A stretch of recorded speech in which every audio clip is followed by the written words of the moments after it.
మిరియాల పౌడర్, మిరియాల మిషన్ ఇది. వావ్, ఎంత బాగా పడుతుంది. మీరు ఎప్పుడైనా చూసారా మిరియాల మిషన్ని, మిరియాల పౌడర్ చేసే మిషన్ని?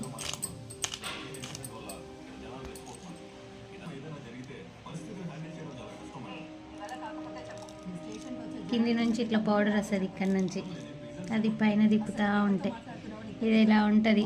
ఓపెన్ చేయడానికి ఇక్కడ నుంచి ఓపెన్ చేయాలి.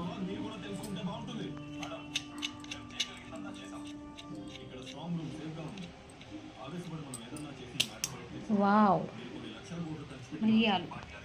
ఇది మళ్ళీ అలా క్యాప్ పెట్టుకోవాలి. ఇంకా అంతే, పైనుంచి అది పెట్టుకొని ఫిట్ చేసుకోవడమే. వావ్.